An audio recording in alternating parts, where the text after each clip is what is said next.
Hello and welcome to the Plan Giving Seminar for the University of Central Missouri Alumni Foundation. We are getting ready to get started, but I will keep letting people into the meeting as we are going. Please keep your microphone muted throughout the presentation, and we will be monitoring the chat functionality. So if you have a question, go ahead and send that in via chat, and we will make sure the presenters are able to answer those as we move through the next hour or so. I'm going to go ahead and hand over to the Executive Director of the UCM Alumni Foundation, Vice President for University Advancement, Courtney Goddard. Hi, everybody, and welcome to our seminar tonight on planned giving options. We are so very excited to have all of you with us tonight. We have three amazing presenters with whom I am very personally familiar, and they truly are some of the absolute best in the business of estate planning and plan giving. I think that we are all so very fortunate to have the three of them with us tonight. I wanted to just start out by saying we wanted to be physically together tonight. As you know, we had originally planned to hold this seminar out at our Missouri Innovation Campus of the University of Central Missouri, which is in Lee Summit. For those of you who haven't been there, it's beautiful. Please take another opportunity to get out there. But we were getting a lot of feedback from people that they wanted to hear this information and wanted to be a part of this seminar, but just weren't comfortable yet going out and being amongst a group of people. So we did decide to hold this seminar 100% virtually, but we are so excited to have you all with us. So our presenters tonight, again, are just an amazing group. We have Richard English with us tonight, who is currently the Managing Director of the Commerce Family Office down at the Commerce Trust Department. But before he was with Commerce and before he was managing Commerce's family office, he was an attorney with Stinson Leonard Street. He was a partner at Stinson, and he was co-chair of their tax, trusts, and estates practice group. All three of the presenters tonight are lawyers like myself, so we know that they're the greatest of all people. But no, so he was a practicing attorney in the tax, trusts, and estates division. And during that practice, he was not only listed in the Best Lawyers of America, but also included in both Missouri and Kansas's super lawyers in the area of estate planning and probate. So Richard practiced law in this area for a very long time and was very, very well respected in that practice before joining Commerce Trust's family office and heading that division of Commerce Trust. So we have Richard with us tonight, and then we have Ruth Brackney and Joe Growney with Lathrop GPM law firm. They are both partners in the Trusts, Estates, and Legacy Planning office at Lathrop out in their Overland Park office. And so Ruth and Joe both still actively practice in all areas of estate planning, everything from preparing, the most basic estate planning documents to the most complex, and providing legal work to all sorts of clients in all of those areas, financial planning, all sorts of charitable giving, documentation, and all of the things that their clients need to understand when they're thinking about making an estate gift. So all three of them are with us tonight. I am so happy that they agreed to do this for us and for our alums friends of the University of Central Missouri. And again, we wish we could be in person, but this is the next best thing. So we're going to have our presentation, and as Jackie said, anytime that you have questions throughout the presentation, There is the chat feature that you can use on Zoom, and Jackie will be watching those questions come in, and she will sort of jump in where and when it makes sense to jump in with those questions. But also, Ruth and Joe and Richard are happy to take questions from you, not only throughout the presentation, but after their presentation. We will all hang out for a bit on the Zoom meeting, and we can ask questions and have more conversation then. So without further ado, again, welcome everyone, and I'm going to turn it over to Richard English. Thank you so much, Courtney, and good afternoon, everyone. I'm very pleased to be presenting today with Joe Growney and Ruth Brackney, who are really two of the brightest young legal minds in Kansas City. Together, Joe and Ruth are going to be doing the heavy lifting, with my job being to serve as moderator. Ruth will be our first speaker this afternoon, but before I turn it over to her, I just have a few comments about charitable giving. All political jokes aside, we choose to live in cities and other communities in order to reap the benefits of joining forces with other people by forming market-based economies and establishing institutions such as churches, schools, universities, and hospitals. We pay tax in order to fund some of these things, as well as to protect our communities and their borders.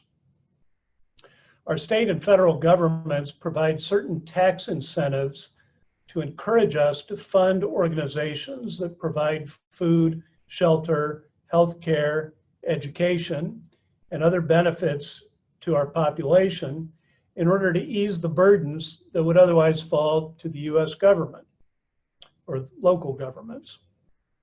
One of our purposes today is to help you do your giving in a more tax efficient manner. Toward that end, Joe and Ruth will bring you up to date on some important legal changes in the area of charitable giving. In addition, we hope another benefit of today's presentation will be to help you become more intentional and proactive in your charitable giving. In my experience, people who do their giving in a thoughtful and planned out manner are much more cheerful givers.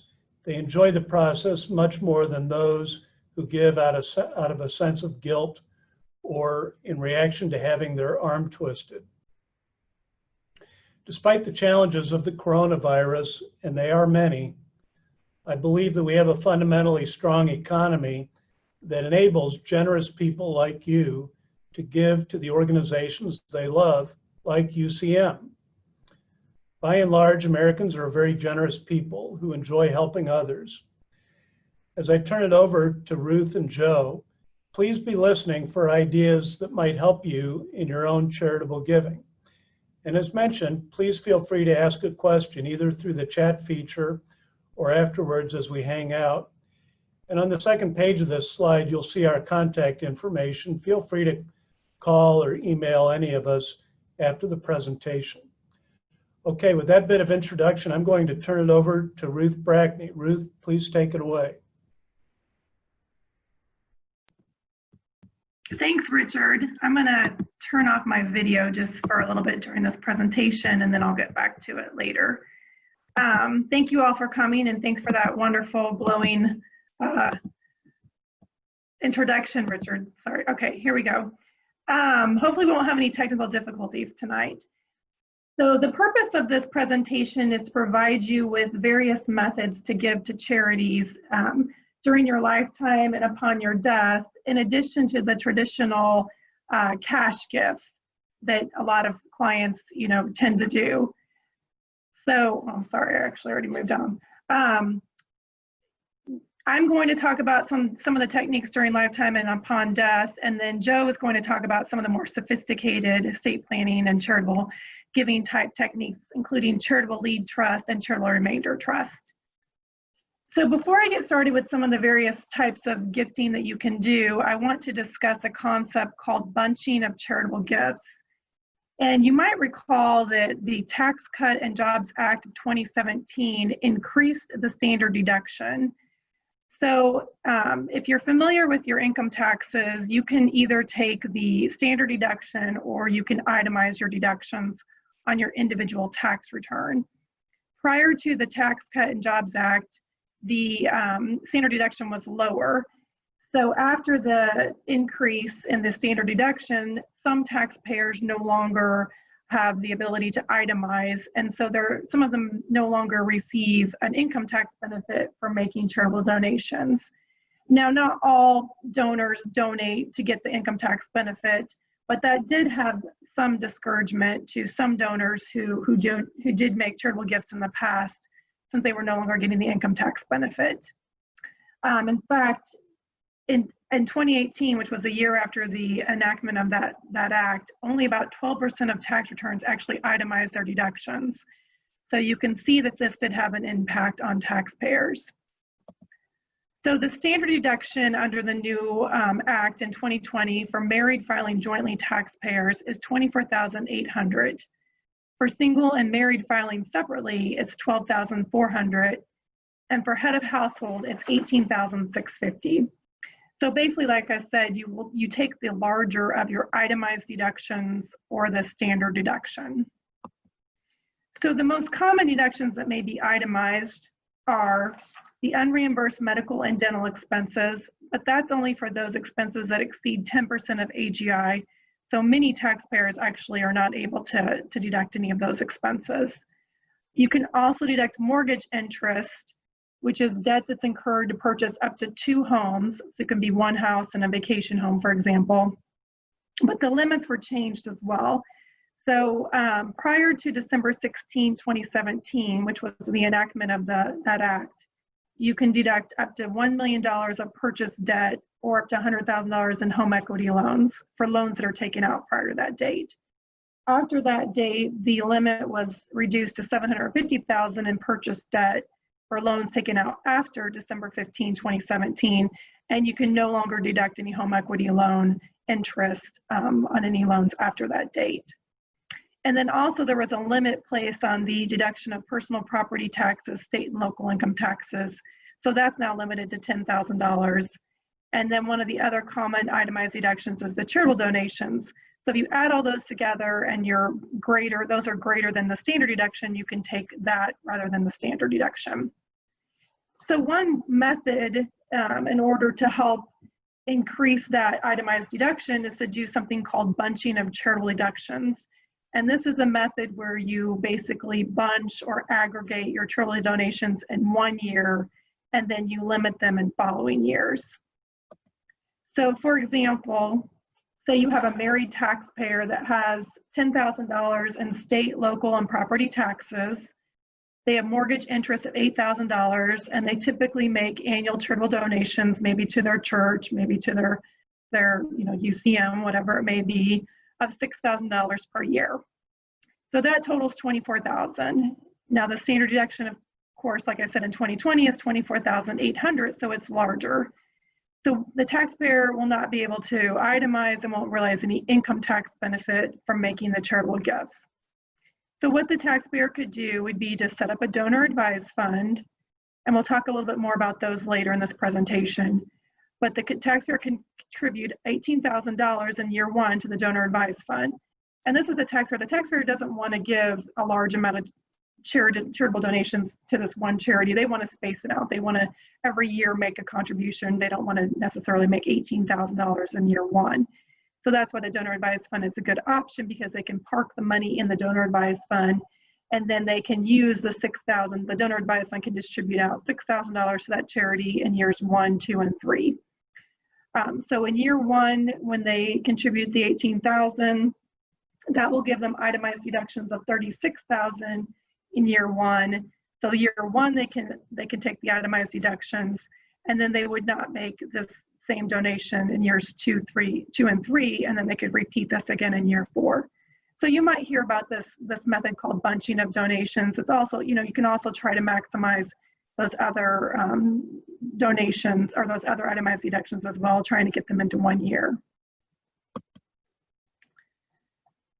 Okay, so under the Coronavirus Aid, Relief, and Economic Security Act, which is commonly referred to as the CARES Act, which was signed on March 27, 2020. There are some relevant charitable provisions under that act. For one, it provides for a permanent above-the-line income tax deduction up to $300 or $600 for married couples for any cash gifts that are made to public charities. So this cannot be actually made to a donor advised fund or private foundation.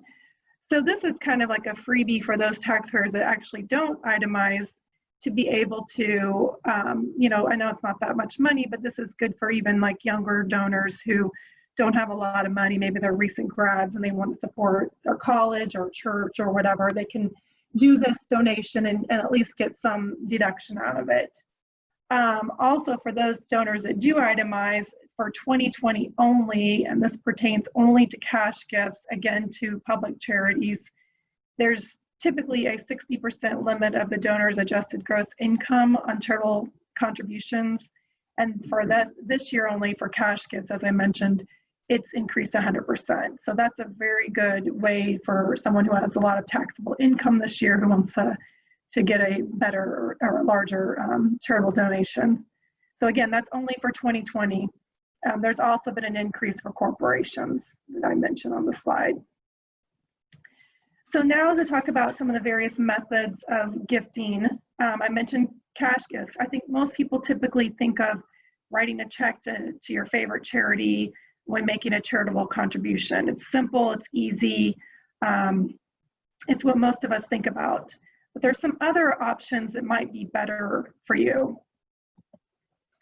One of the easiest options, and this is actually a really good option to do with the bunching, because you may not have $18,000 of cash available to make to that donor advised fund in my last example, but you might have a stock that's worth $18,000. It's appreciated in value. So you could donate that to the donor advised fund to fund that. So gifting appreciated stock yields a charitable deduction to the donor equal to the fair market value, and then the built-in gains is excluded from the donor's taxable income. So the charity is going to receive that stock at its fair market value, and then the charity actually doesn't pay any capital gains when they sell the appreciated stock. So alternatively, if the donor said, I'm going to sell this stock and then gift the proceeds to the charity, that's fine. They still can, you know, if it's worth $18,000, they could sell it, get the $18,000 and gift it to the charity, but then they're going to actually pay, you know, capital gains tax on that, on the capital gains from that sale. Oops, sorry, I went too far. So here's an example of that. Say you have a donor who wants to make a $10,000 gift to a charity, and they have an appreciated stock that's now worth $10,000, and their basis is $5,000. So basic is typically what they purchased it for. The donor can go ahead and gift that stock directly to the charity in kind, make an in-kind transfer. They get to deduct the fair market value of the $10,000, and then they're not going to pay any income tax on the difference between the $10,000 and the $5,000, which they would have paid if they had sold that stock. They would have a $5,000 capital gain. Hey, Ruth, quick observation and question. Sure. One observation, this is a technique that gets a lot of press in the newspapers, and yet I've found out in the real world that clients forget about it and they simply give cash. In fact, I think something like 80 to 90% of the charitable giving in the United States is done with cash. You've done a great job of explaining, of comparing this technique to selling the stock. In my experience, a lot of clients don't sell their stock and they don't give it, they just give cash. Does this compare well simply to a cash gift when there's no stock sale? That's a good question. And Richard, I think that, like I said, I have that same experience. You know, most people just think about giving cash. It does. It's, you know, it's a great method of being able to, you know, especially if your cash flow, you know, if you don't want to use your cash flow is down, you know, you only have so much cash that you're living on. This is a great method to be able to take that stock that's appreciated. You don't necessarily want to sell it and incur the gain. So it's really a great technique to be able to just donate that stock And then potentially, you know, if you still want to own that stock, you can just buy more shares at the new, you know, at the increased value, obviously. But, you know, if you think it's going to continue to appreciate, say maybe Apple stock or something like that. Great, thank you. Sure. Okay.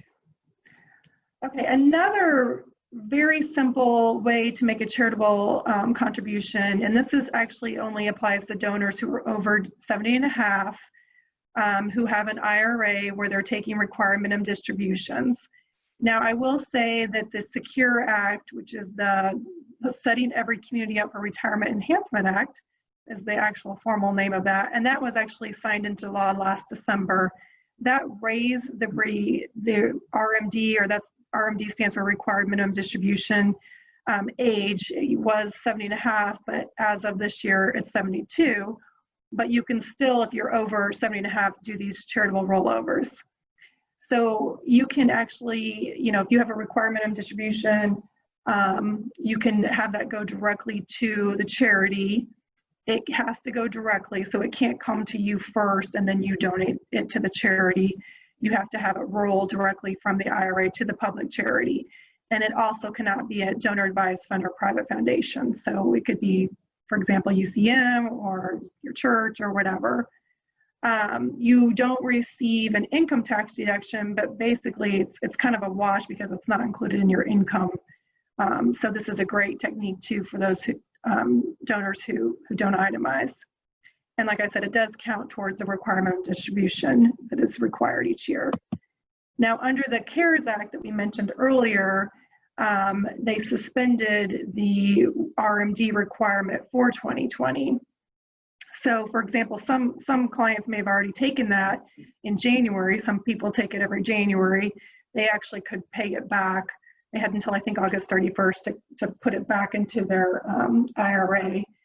But even though there's no required distribution this year, it's still available for those donors over 70 and a half. If you wanted to make that contribution, you still can do that in 2020, even though it's not required to make the required minimum distribution. And in addition to doing a direct charitable rollover, you actually could take it out, have it go into your name, not do the rollover, and then use the cash to make a charitable contribution. And then you would be subject to that, how I mentioned earlier, there's a 100% of AGI limit now versus the 60% cap. So that might be a benefit too for some people that need to reduce their income taxes. One thing to keep in mind is that it's not available for 401k plans. The qualified charitable distribution is only available for IRAs. Okay, another option, and I think a lot of people forget about this one as well, is by making a gift of a retained life estate in a home or farm. So if a donor has a home or farm and they eventually, you know, would like that to go to a charity, they actually can get a charitable income tax deduction now for the gift, and they can retain the right to live in the house. They can retain any income earned from if it's farm and there's rental income from the crops, they can you know, continue to receive that during their lifetime. And if the property is sold during their lifetime, they actually share in the proceeds. So even though the charity is not going to receive this property until the donor's death, which could be years down the road, the donor does receive a charitable income tax deduction currently. And it's based on the actual value of the charity's right to receive the property after the donor's life expectancy. And what's interesting is the current low interest rate environment right in 2020 actually yields a higher charitable deduction. So this is actually a really good time to do these kinds of gifts because our interest rates are record low. So the actual value of the charity's remainder interest is determined based on what we call the Section 7520 rate, which the IRS publishes every month. And the lower that rate, the higher the charitable deduction. So an example would be if you had a 65-year-old donor who decides to gift the home or farm, you know, by retaining the life estate, that's valued at $1 million when the Section 7520 rate is 8%, which has been that in the past at different times. There has been an 8% 7520 rate. they would receive a charitable income tax deduction of $318,500. If that same gift was made when the 75/20 rate was 1%, the charitable deduction actually is $841,160. So you can see this is a large, the low interest rate is a great benefit for donors to potentially do these retained life estates. And actually the 75/20 rate for September is 0.4, so it's less than the 1%, but I couldn't even get my software to do the calculation with the 0.4. I think it's not used to having rates that low. So that's why I did the 1% example to show you that. So the larger charitable deduction is actually an incentive for these donors to give these remainder interest. And even though the charity won't receive the benefit until sometime in the future when the donor passes, it does help secure the charity's future service. Okay, the next thing I'm going to talk about is some of the options of gifts that can be made on the donor's death. So the easiest one would be to provide for a bequest under the client's revocable trust or will. This can be either in a dollar amount or a percentage. So if it's a dollar amount, for example, you could say I leave $5,000, $50,000, $100,000, whatever it may be, to charity. The percentage would be a percentage of the estate. So you might say I leave 20% of my estate on my death to charity. Another option, which is also a simple option, is just to name the charity as what we call the pay on death, POD, or transfer on death, which is referred to as TOD, beneficiary, and this might be on a bank account or an investment account. You could also name the charity as a beneficiary on a beneficiary deed in Missouri or a transfer on death deed in Kansas. Again, though, if you're going to do that, it might make more sense to do the retained life estate because you might be able to get the charitable income tax deduction rather than waiting until your death. Another option is IRAs again. So you could just designate the charity as the beneficiary on your retirement plan account. So one of the reasons why this is such a great way to make a charitable contribution if you're charitably inclined is because IRAs are subject to what we call IRD, which is income in respect of a decedent. So that triggers income tax to the individual who inherits that IRA. Now in the past, beneficiaries of an IRA could essentially take the distributions over their life expectancy. So you may have heard of what we call the stretch IRA. But under the Secure Act, which again, that was passed last December, and a lot of people actually are not quite aware of these provisions, now only certain beneficiaries are allowed to take distributions over their life expectancy. So for example, a spouse, a disabled beneficiary, a minor up until age 26 if they're pursuing an education, and then the chronically ill. So all other beneficiaries, so if you name your child, your adult child as the beneficiary, they're going to have to take out the entire IRA within 10 years. So that could be a significant amount of income tax. And if you otherwise are going to be leaving a charitable bequest to a charity on your death, when we're talking to clients, we typically tell them it just makes more sense to have the IRA name the charity, and it doesn't have to be the whole, you can split up the beneficiary designations on the IRA. So if you only want them to get a certain amount, you can actually do an attachment to the beneficiary designation. Also, only certain trusts qualify for the 10-year payout, or some trusts, the marital trust, can qualify for the spouse's life expectancy. But that's something too that you just have to be really careful if you're going to put those in your revocable trust, because you have to have certain requirements for them to qualify as the permitted trust. And then sometimes you are able to say in your trust that the IRA, if it's going to be paid directly to the revocable trust, that it would be used first to satisfy any charitable bequests, but you do have to have special provisions in that trust in order to avoid the income tax. Hey, Ruth, quick question. Seems to me that naming a charity as the beneficiary of an IRA is a win-win situation for the client. And yet when I talk to some clients, they're reluctant to name a charity as first beneficiary because they think, oh, my spouse might need the money, my child might need the money. Is there a solution for a client like that to have sort of alternative beneficiaries, maybe spouse, then the charity? Yes, absolutely. So, and we actually typically do recommend spouse as the primary beneficiary or the first beneficiary. The spouse has a lot of options. They can roll it over. They can take distributions if they want, but it would be over their life expectancy. So, and then the contingent beneficiary would be the charity. So that's a great alternative and a great question, Richard. Thank you.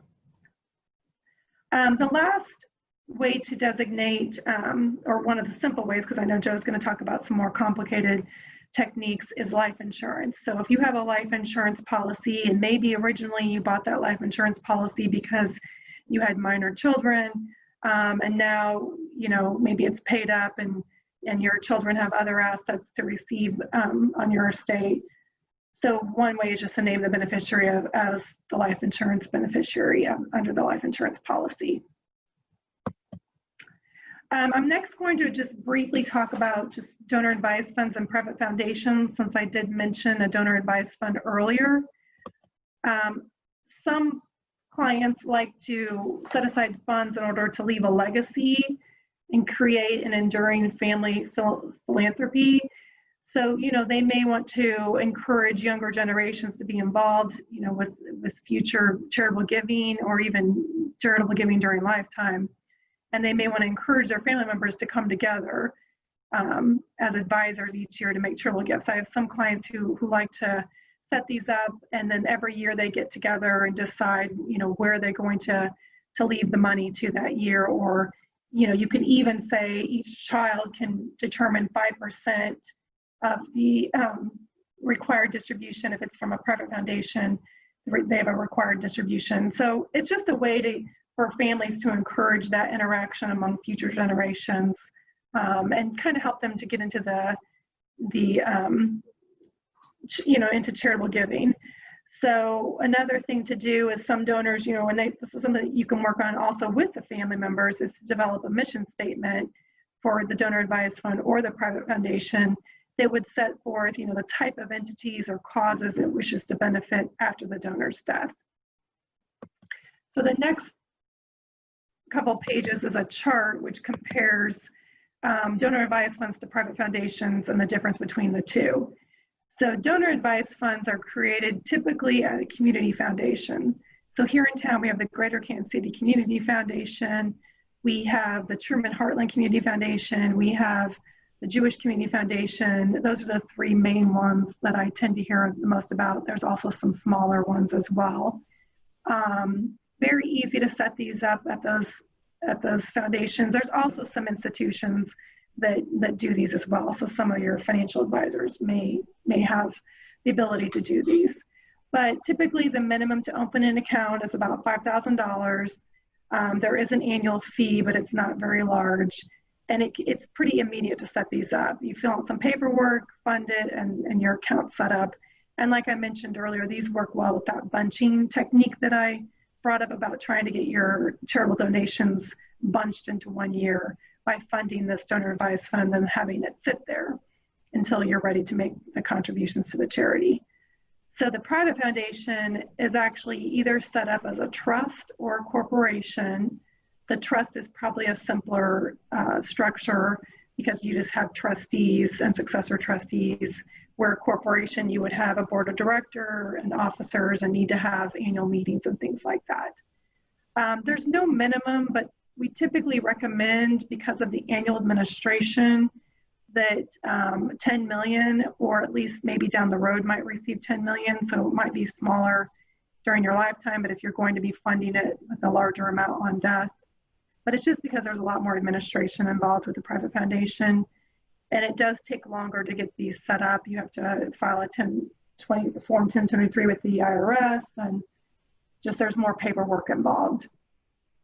As far as the administration goes, so with the donor advised fund, the donor advised fund is kind of administering the fund, and you have advisors. So typically it's the client who sets it up, and then maybe family members would be successor advisors. who recommend grants be made from the donor advised fund to their favorite charities. And then the donor advised fund has no legal obligation to make the request, but typically does. With a private foundation, you have trustees or officers who would manage the assets, keep the records, select the charities, file the income tax returns, and maintain the minutes. So it's just a lot more complicated, as I indicated. There's no annual income tax return required with a donor advised fund. There's also different limits on the income tax, which I have listed here. And then going to the next page, as far as valuation of the gifts made to the donor advised fund and the private foundation, gifts to a donor advised fund are valued at fair market value.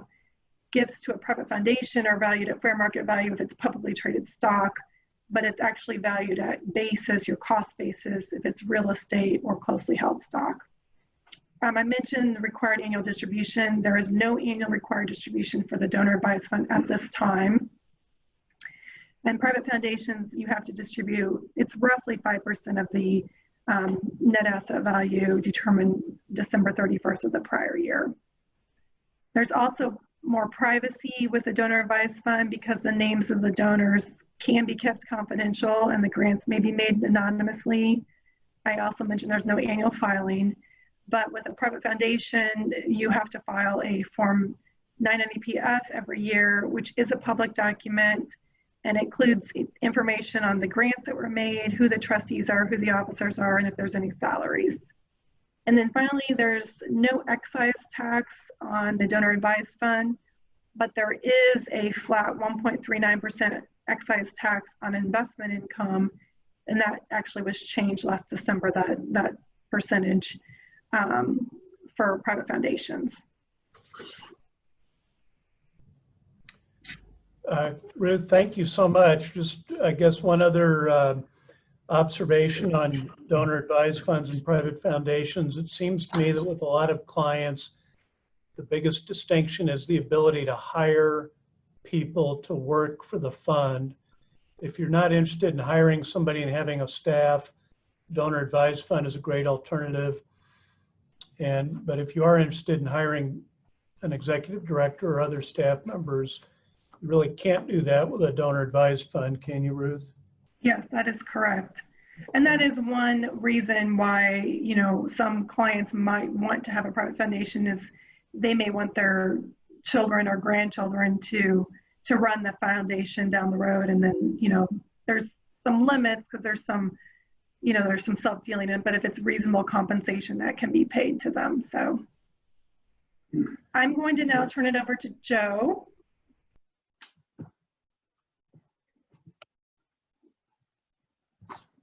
Hey, well, thank you, Ruth. And now for the real fun stuff, right? So I'm going to be talking about some alternatives to outright gifts that Ruth talked about, using trusts for charitable giving. One thing we'll talk about here first is split interest trusts. And these are basically trusts where part of the interest is for charitable beneficiaries and the other part is for the donor or the donor's family. And there's two types really of split interest trusts. There's charitable lead trusts and then charitable remainder trusts. And we'll start with lead trust. And just to preface, these are fairly common giving strategies that a lot of us have used over the years, but they are as relevant now as ever because of the current environment with the low interest rates and with changes in the law, as we'll see. On charitable lead trusts, so as the name suggests, this type of trust provides a benefit to charity up front for a term of years, and the remainder is for the donor's family, just generally speaking. There's two types. There's a charitable lead annuity trust, or a CLAT, and that pays a fixed amount to the charity based on the percentage of the initial value of the property transferred. And then a lead unit trust, or a CLUT, that pays a fixed percentage on the assets valued each year. We typically far more commonly use CLATs in our area, and one reason is, as we'll see, there's a higher upside to the remainder if there's appreciation and value of the assets, and that upside goes to the family. And we'll see that's a big planning benefit. So bottom line here, just generally speaking, the CLAT or the CLT provides an immediate stream of payments to charity over a term defined in the trust, with the remainder passing to the donor's family. Let's look at the income tax consequences of the lead trust. On the income tax side, now generally the donor does not claim an income tax deduction for the present value of the charity's stream of payments. There is, during the term of the lead trust, the payments to charity are deductible on the trust income tax return, so there is no tax paid. But there is a way, though, to get a charitable income tax deduction, and that's a so-called grantor CLT, where there is an upfront deduction, but the downside there is the donor, the creator of the trust, has to recognize the income during the term of the trust, which is usually not a good thing. But some planning circumstances, that may be a good option. What we're really talking about here, the big tax benefit, is a transfer tax benefit. And by transfer tax, I refer to gift and estate tax. And the benefit here is being able to leverage your gifting. With the CLAT, the present value of the remainder interest is a gift if it's made during life, or at death, that remainder interest is subject to estate tax. So you want to minimize the gift or estate tax on this type of gift. And with low interest rates, that is an optimal planning environment, because the lower the rates, the lower the remainder interest, and the more opportunity to transfer significant wealth to family at the end of the term. So low interest rate environment is great for CLATs.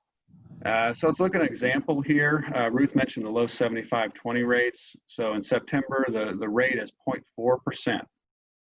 And if the donor transfers, say, $1 million to a CLAT that pays a 5% annuity to charity, or $50,000 a year, for a term of 20 years, the remainder interest would be valued upfront at little over $40,000. So that's the amount of gift tax exemption that's used on the initial gift. Ruth mentioned the high rate environment. Sometimes the rates get pretty high. If it's 8%, that same transaction, the gift would be over $500,000 and use that much exemption. So you've kind of flushed this out. If the assets in the CLAT generate a 5% return, that equals the annuity paid to the charity. The family, in this example, still gets $1 million at the end of the 20 years. So you have an upfront gift of about $40,000 with the low rate we talked about, and that turns into $1 million at the end of the 20-year term. And during the term, the charity gets $1 million of annuity payments. So it's a win-win. Downside, of course, is that the family has to wait out the term to receive the assets. And the term can be shorter. We often have 10-year terms, and then 20-year terms sometimes to zero out the CLAT, which we'll get to in a moment. So the asset return really kind of dictates the benefit to the family at the end of the term. So if there's even greater than 5% return, that's just more windfall to the family. Or that the assets go down in value, then of course that affects and reduces the remainder going to family. I mentioned a zeroed out CLAT, and this is it's a common technique we use, and all that means is when we talk about the present value going to family, the remainder interest, this type of trust zeroes out that remainder interest. It equals zero, and that makes for a very tax efficient wealth transfer strategy. And in this example with the low interest rate, really all that the trust has to do is exceed, in terms of a return, exceed that 4.4% rate, and then anything over and above that, the family gets that at the end without any use of gift or estate tax exemption, and no gift or estate tax paid. So just overall, the CLAT is a great technique for clients whose family may already have other assets, so they don't have to wait out a term to receive their inheritance.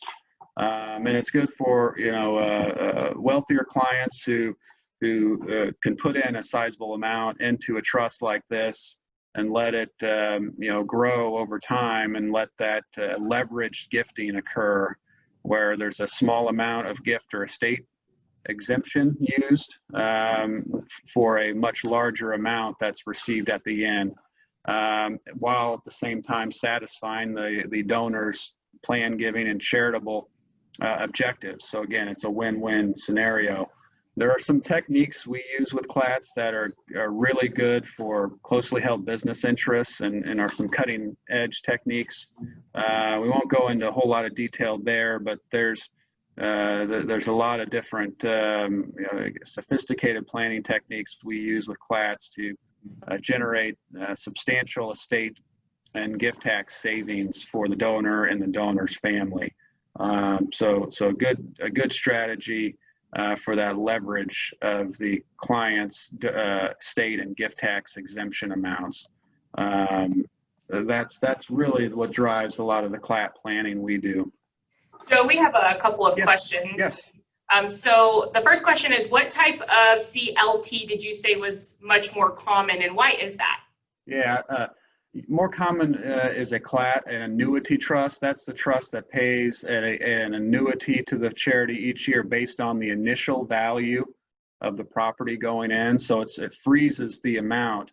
And the idea is, if we're looking to, again, leverage the gift to the family, any appreciation in that trust that over time, far exceeds the annuity payment, that's just a greater amount of value passing to the family at the end. With a unit trust, the trust value or assets are revalued each year. So that is a less of a advantage for the family, because the charity is going to get a certain percentage each year. If it goes up in value, they see the increase in the value, whereas with the annuity trust, only the family sees the interest in the increased value. So it's really for that reason. But again, the charity gets a set amount each year, so it's a certain amount, and again accomplishes the plan giving objectives. Perfect. Does that answer the question? Yes, that was great. Okay, good deal. And then we had one more question, but Richard is going to address that at the end. So we're not ignoring any questions. Keep sending those over, but we'll make sure we get to them all during our time here. Very good. Well, we'll shift gears then to the other split interest trust, and that is a charitable remainder trust. And as the name suggests here, the charity is the remainder beneficiary. In the term of the trust, the payments go to either the donor or other individuals that the donor specifies. And like the lead trust, there's a CRAT and a CRUT, so a charitable remainder annuity trust or a charitable remainder unit trust, and that pays the annual payment for a term of years. Could be the donor's life or the donor and the donor's spouse's lives, which is a common technique we see. And then at the end of the term or upon their deaths, the remaining assets pass to charity. And conversely here with the remainder trust, what I see more often are Cruts or unit trusts, and the planning there. So from the donor standpoint, that if there's an increase in value, he or she sees the benefit of that increase because it's based on a percentage revalued each year. So they get a benefit of the uptick in value, and you're hoping going in that there is an uptick in value.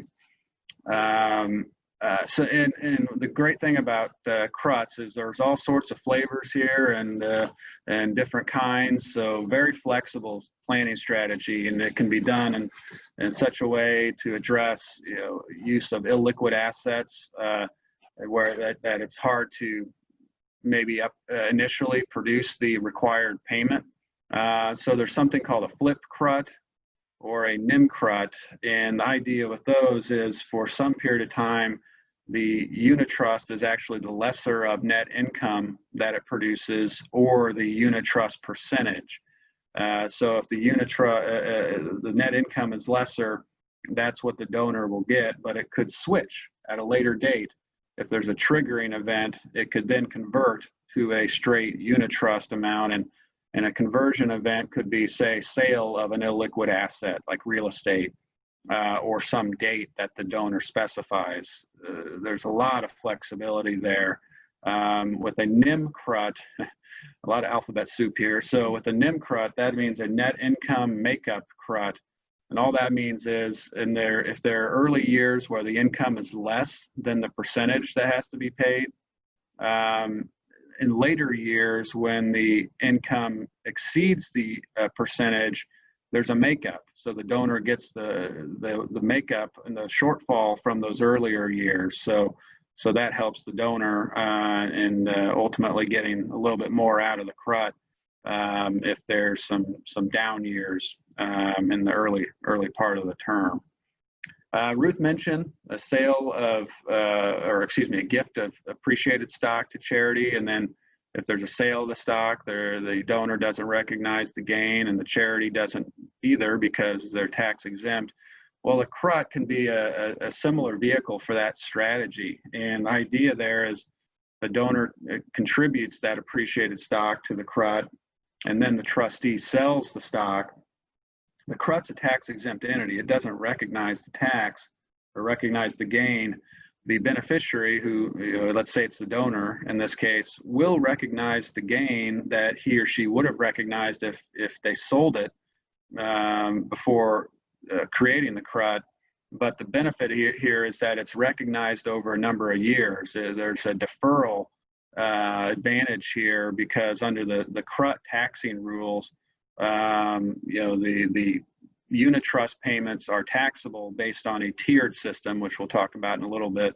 But the point is, it's not 100% recognition of that gain immediately. It can be spread out over a number of years and provide that tax deferral.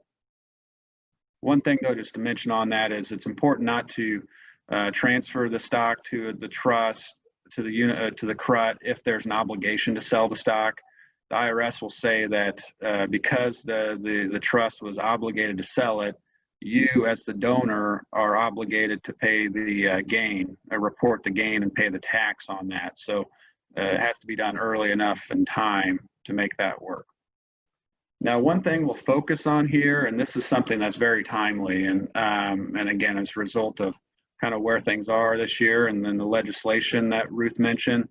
Cruts are, have been popular for some time, but they're even more popular this year, especially testamentary cruts. And all that means is it's a crut that's established upon death rather than during life. And it's gained in popularity because of the Secure Act that Ruth mentioned and the effect on the stretch IRA treatment. So we're talking about here is a strategy using IRA assets to transfer to a CRUT and receive some of the same benefits of the old stretch IRA rules that, as Ruth said, now only limits the stretch to 10 years. And Ruth went into some of this earlier. So the RMD, required distribution issues under the Secure Act, as Ruth says, we're limited to 10 years now, where it used to be the life expectancy of the designated beneficiary, except for some important exceptions, surviving spouse being one and others. But generally, if it's an adult child or children you want to leave an IRA to, the old rule says they could stretch it over their life expectancies, but now they would be stuck with the 10-year rule.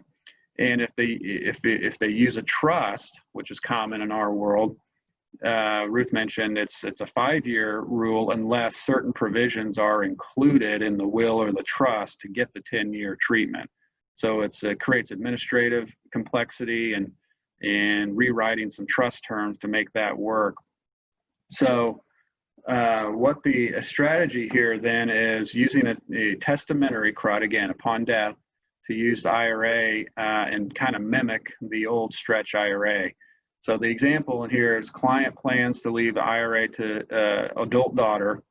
Under the old rules, like I said, daughter would be able to take the RMDs over her life expectancy after the client's death, but with Secure Act, that she would be limited to 10 years. So you have a donor who's charitably inclined, the donor may create this CRUT in their will or trust and name the CRUT as the beneficiary of the IRA.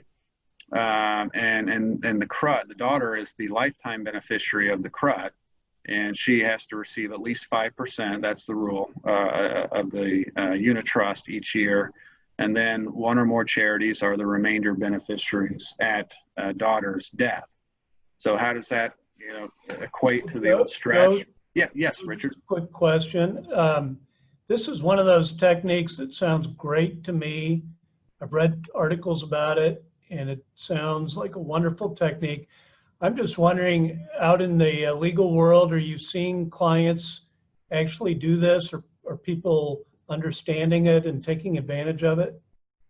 Yeah, I have had one client here this year who decided to go this route, and made perfect sense for his situation, where in his case he had no descendants, no spouse, but had a significant other that he already intended to leave assets in trust for her benefit, and everything else in his estate would be going to charity. So this is just a perfect kind of situation for him to set up the testamentary CRUT and name her as the beneficiary for her life, and then pay out at her death to the charities. So it's not maybe an ideal in all cases, and not a one size fits all, because if there's a client who's interested in, say, multi-generational planning, where the assets would go, what's left after a child's death, to grandkids or to other non-charitable beneficiaries, it may not work in all cases. But for some, this could be a perfect fit. And really, so how it's kind of similar to the old stretch is that, let's say the IRA the CRUT receives the IRA. The CRUT does not have to pay the income tax, even if the IRA is completely withdrawn. And what happens, as I mentioned, under the CRUT rules, the daughter in our example will report and pay the tax as the unit trust payments are received. And so there's this deferral again of that potentially significant income recognition, which because the IRA payments constitute income in respect of decedent, which just means it's generally ordinary income. It's going to go out and be taxed as ordinary income to the daughter from the CRUT, which is what it would have been if she had the stretch IRA. So it's very similar. And again, it doesn't work in all cases, but for some clients. And one thing to keep in mind there too is, so clearly there needs to be a charitable intent for the client. But ideally there would be other assets where you can kind of decide the IRA can go to a vehicle like this, and then the other assets can go to 100% to family. So you satisfy all the charitable intent through the CRUT using the IRA, and then the other assets, the non-IRA assets, could go to family. And that works in a lot of cases because those assets receive a income tax basis step up at death, which is a good income tax benefit for the family. And the charity wouldn't really benefit from that anyway. So, Joe, quick question. There's a question from the audience about whether the individual beneficiary of the charitable trust has to be a relative. Can you answer that? Does it have to? Sure. No.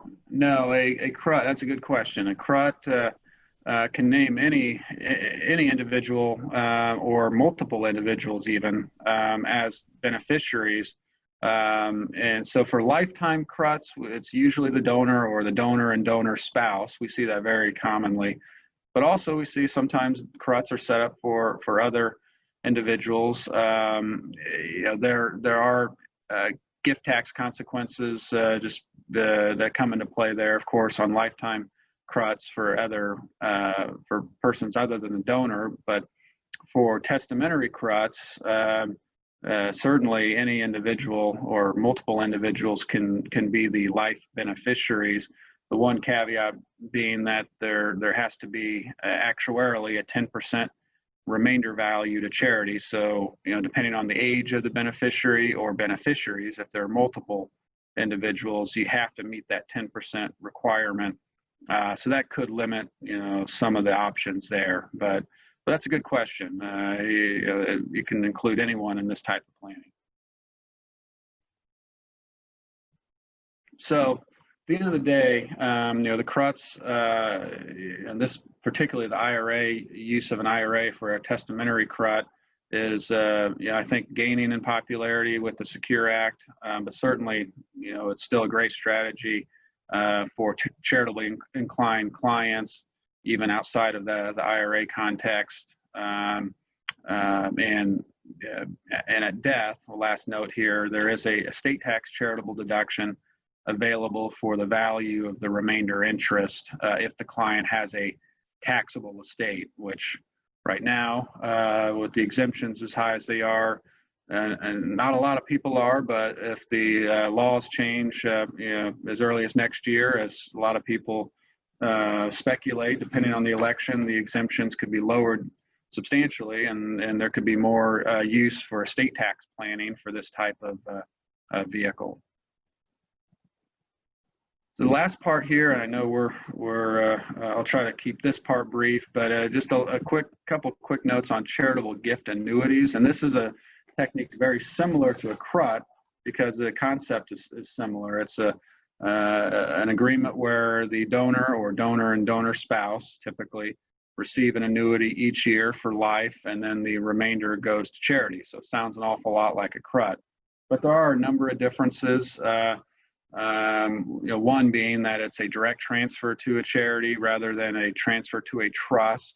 So the charity receives possession of the assets immediately and just agrees by contract to pay the annuity to the donor for life. So it's a contractual agreement.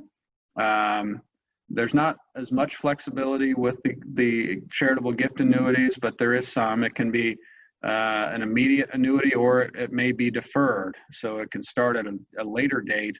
And one way that this works is, let's say if a donor is still working and is trying to anticipate retirement income, well, they can set up a deferred gift annuity now, but have it start at a projected retirement date. And the benefit there is because it doesn't start until later, the annuity is actually higher for the donor at that time, and the current benefit is he or she can take the income tax deduction in year one, and if that donor is still working, has higher income, that charitable deduction would be awfully useful in that first year. And the biggest thing, just for the comparison-wise, much simpler for the donor compared to a Crut. We have a chart here, and again, being sensitive to time, we won't go line by line through this, but the comparison between a Crut and a charitable gift annuity kind of comes down to what the donor is looking for. If the donor wants to maintain control of the assets and wants flexibility in how this vehicle is set up, then maybe the Crut is the more attractive option, because the donor sets the terms of the trust, sets the trustee succession, can revoke and change charitable beneficiaries under the terms of the trust. There's a lot of flexibility, a lot of control mechanisms there. Whereas with the gift annuity, it's a contract. It's much easier to set up. There's no trust. You don't have to administer a trust. But in terms of control, the donor gives up control of the assets immediately, like I mentioned before. Those are some big differences there. Flexibility I alluded to earlier. There's a lot of flexibility with Cruts, given the structure and the options to set up. With the charitable gift annuity, you're much more limited in how it's set up. But again, the simplicity may be the overriding factor there. In the last category there, in security, what I mean there is how much how secure is the donor's arrangement in terms of, the annuity to be received. With the CRUT, depending on investment performance, the assets could be exhausted, and that leaves nothing for the donor or the beneficiary. With a charitable gift annuity, the charity is obligated to pay that amount each year, regardless of whether the property that was transferred is exhausted or is completely gone by the time the annuity kicks in. And there's some tax differences too there as well. But again, big picture, what the donor's looking for in terms of either simplicity or flexibility may drive that decision. But both good options if a donor is charitably inclined and also wants to preserve and retain a stream of payments either for his or her life or for family members, and take advantage certainly of a current income tax deduction as well. So that wraps up my portion.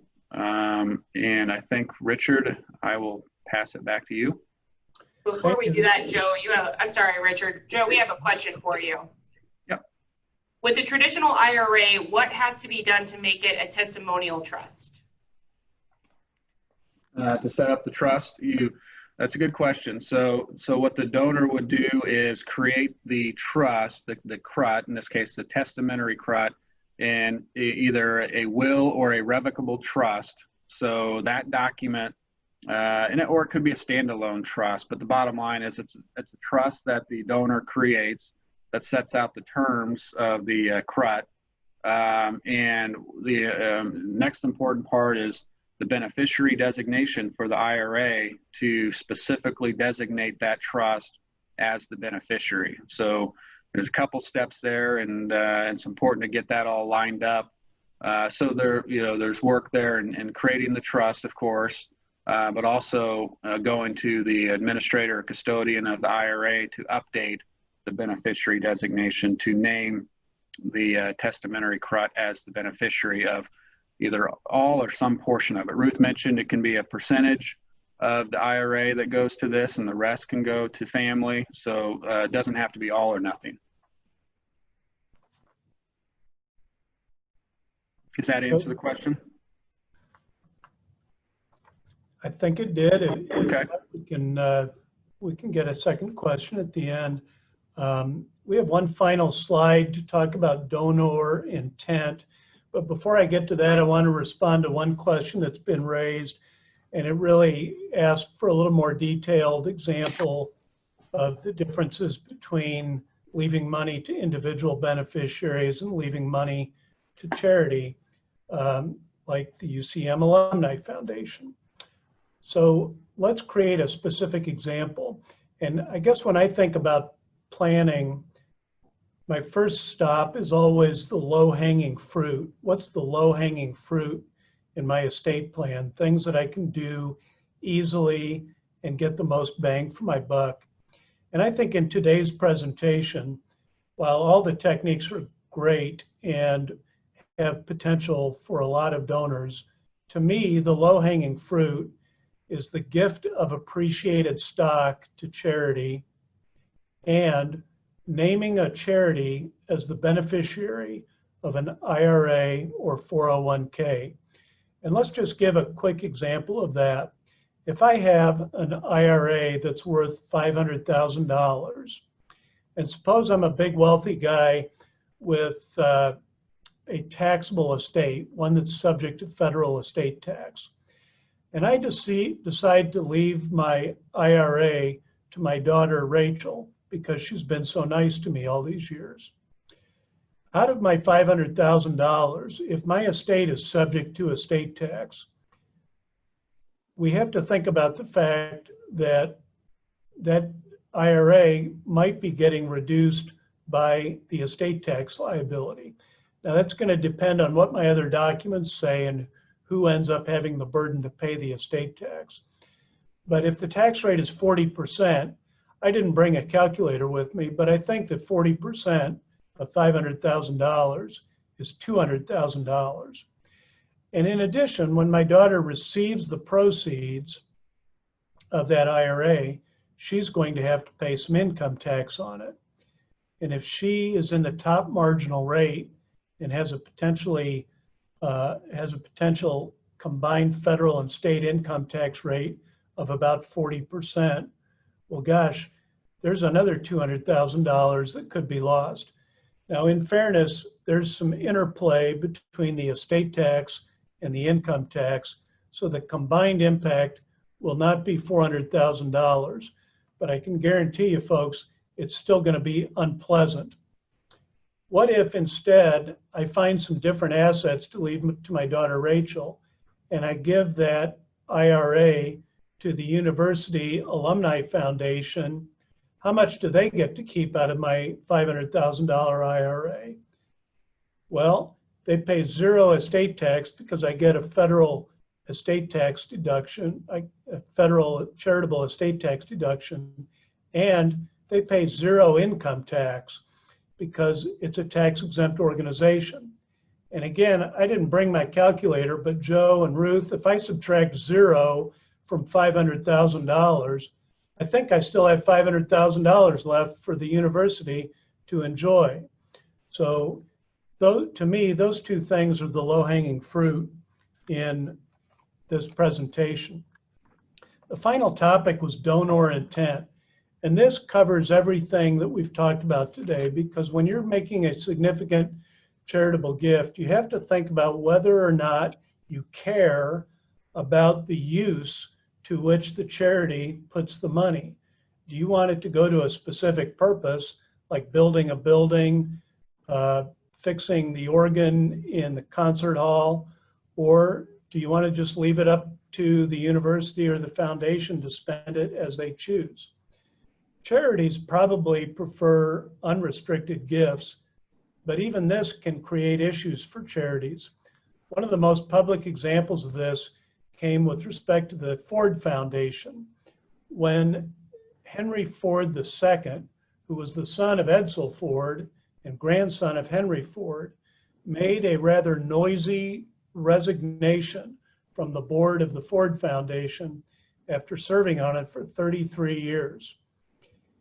When he did so, he made very public his frustration with the board's direction and what he perceived as its lack of a clear mission and its departure from some of its original values, and specifically its failure to recognize competitive enterprise in the United States and how that contributed to the value that ultimately ended up in the Ford Foundation. In fairness, though, there were detractors to Mr. Ford who pointed out that his father and grandfather really didn't lay out clear direction when they said that this foundation was to be used, quote, to administer funds for scientific, educational, and charitable purposes, all for the public welfare. On a smaller scale, my church recently received a very generous gift from a deceased member who decided to name the church as beneficiary of an IRA. This is a good example of the type of tax-deferred giving that can be done, or tax-free giving that can be done at death. Her death, unfortunately, came as a surprise to everyone because she was still pretty young, and she did not leave specific directions to the church as to how to use this generous gift. And so a special committee was formed to evaluate her prior contributions to the church, her involvement with the church, and what would make the most sense as a use for the money, what might be consistent with her wishes. We would have loved to have an opportunity to sit down with her and talk with her about how she would like to use her money. So my message there is take the opportunities you get to talk with the development folks at UCM about how you would like your contributions used if you have specific ideas. Now, sometimes those who communicate their wishes, their gifts end up getting used for different purposes. One of the most notable examples of this came with respect to a gift to Princeton University back in 1961 by the Robertson family. The Robertsons founded A&P Supermarkets, and they donated $35 million to be used for the Woodrow Wilson School of public policy, and international affairs. Over the years, until 2008, that 35 million grew to $850 million, folks.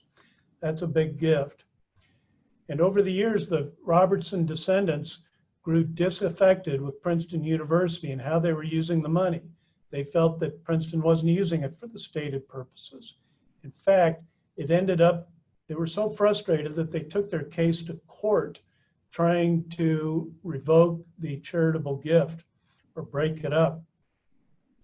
All totaled, after 6 years in court and $90 million of legal fees, which Princeton agreed to pay, the foundation was dissolved.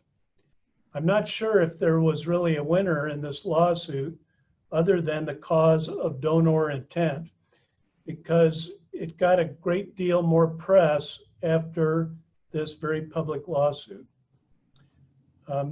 Some people in the area of private foundations, some people have concluded that even their private foundations might have difficulty reflecting the original intent of their founders. They talk about the concept of mission creep, where the mission of a foundation creeps over the years and changes. In fact, across the street from me is an office inside Commerce Bank where they administer some of the larger charitable trusts in Kansas City. One of them was founded by William T. Kemper.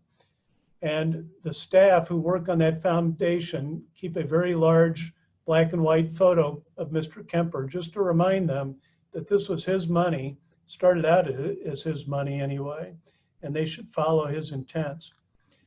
But some people aren't as convinced that their foundation advisors will stick to their goals. They worry about things like the Ford Foundation. So we've had some clients decide they put a sunset date on their private foundation.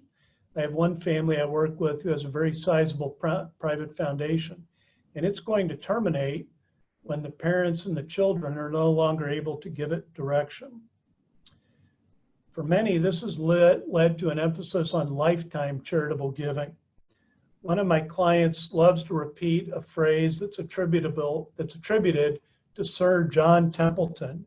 It goes something like this: doing your giving while you're living means knowing where it's going. My client thinks this is very clever, and it motivates him to give away money while he's living and can enjoy the benefits of seeing where his money is going. But the bottom line, I guess, is that if you have specific wishes, make them known, make them reasonable, make them known to the charity. And if you don't care how the money is used, make that known too. Also, of course, whatever you do, pick a charity that you trust to do the right thing with your money. An organization like the UCM Alumni Foundation is a good start. So that's the end of our prepared remarks. Maybe I'll turn it back to our moderators.